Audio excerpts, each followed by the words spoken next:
village was a little girl who lived in Manchester, England, happily until one day when her maternal uncle, John Maiden, phones Tia's mother and asks Tia to be at his residence at 3 p.m. in order to babysit his 10-year-old daughter. When Tia arrives at the place at 3 p.m., he drugs her with a drug that he had been prescribed. And then he kills her and he stabs her and he then strangles her with a ligature made out of a guitar string. He then telephones the 999 emergency service and says, "Hi, I would like to report a murder." He then gives his name and his address.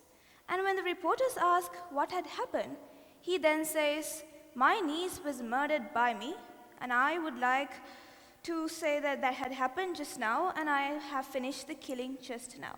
And when the reporters ask why he had done it, he just says, "I just felt like it," and terminates the call. When the Greater Manchester police arrive at the destinations 2 minutes later, Maiden opens the door very calmly and directs them upstairs where Richard's body was found lying on his spare bedroom. A post-mortem done had found out that Tia suffered from a lot of blood loss, but the primary cause of the death was the strangulation. This was just one simple and was just one case. There are millions and millions more women who suffer like this. This is gender inequality and gender discrimination. Because of gender discrimination and gender inequality, it's the women who suffer the most when compared to with men. A girl is far more likely to be denied her rights, kept from school, forced to marry, and is subjected to violence in every way. Because of these norms, the lifelong potential of children around the world is being restricted and disproportionately affects the girls the most. Gender norms in our society tell us what is appropriate for us, tell us what to do in this society for men, women, girls, and boys. Because of these gender stereotypes, women and girls are always less valued and have a lower social status. They are affected by this and they face this harassment and violence across the globe. What are these gender norms that affect women?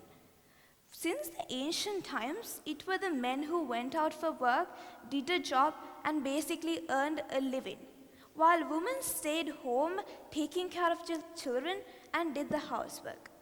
As this norm developed, women started to be caged in the house, while men went out for work, did all the big work that were done, went to their dreams, while women had to stay home, take care of children, and had to do the dull work. These restrictions, this caging, this norm developed. Because of that, women didn't develop. Their knowledge didn't develop. Men went out there, made many creations, inventions, and whatnot, while women had to stay home. But the one thing that the society didn't understand was that it was the society who started this restriction. While when this continued, with time, women were thought that they are weak. Society started considering women weak, incapable of doing something. But they again didn't understand that this was the society's norm. The society created this norm, developed this norm, and brought this norm to this stage and brought women to this stage. But in this 21st century, women, men, the whole society is more developed. They think of doing something new. In such an era, women developed an urge to go out there, find new stuff, and to fly to their dreams. But the only problem was that there wasn't a necessary atmosphere. Now consider as an example, you as a girl became an astronaut. When you became an astronaut, people would be like, "Oh my gosh, she became an astronaut," and give some attention and be like, "Oh, great," and whatnot. If a boy became this, "Yeah, sure," they would be like, "Well done, congratulations, go on." Then you'd say, "Good, women get glorification." This is not glorification. I and a girl in that stage would say is that this is not glorification. This is giving some unnecessary attention because people think that women are weak and because people think that women are incapable of doing something.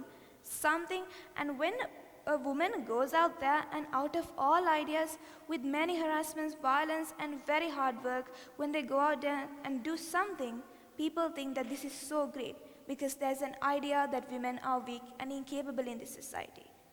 Now let's take this. After she goes to work, and in the world of work, does she get harassed? Does she face violence? Oh yes, she does. How though? Now tell after you went to your dream and you're working late at night and you step out of work at around 11 o'clock in the night. Would a girl be able to reach home safely? No. She could get raped, harassed, kidnapped, and face many more violence, right? This is inequality. And if you consider if a boy goes out at night, if it's 10% for a boy to get kidnapped or whatnot, it's 90% for a girl. This is inequality. And if a girl is going to a high position in work, there will be many violence for her, many harassment for her, and people would try to pull from her leg, telling that she's weak and whatnot, right? This is unfair, and this should be stopped. And one organization alone also can't do it. Organizations like the feminist movement and whatnot have started working. Again, one organization can't work alone. We as the youth should start working and create gender equality. In this 21st century, where we've done so many creations, inventions, finding and whatnot, we together, both genders, not just girls, all boys as well, together we can create gender equality and create a happy and equal society for everyone. So let's get together and make an equal, happy society for everyone. Thank you.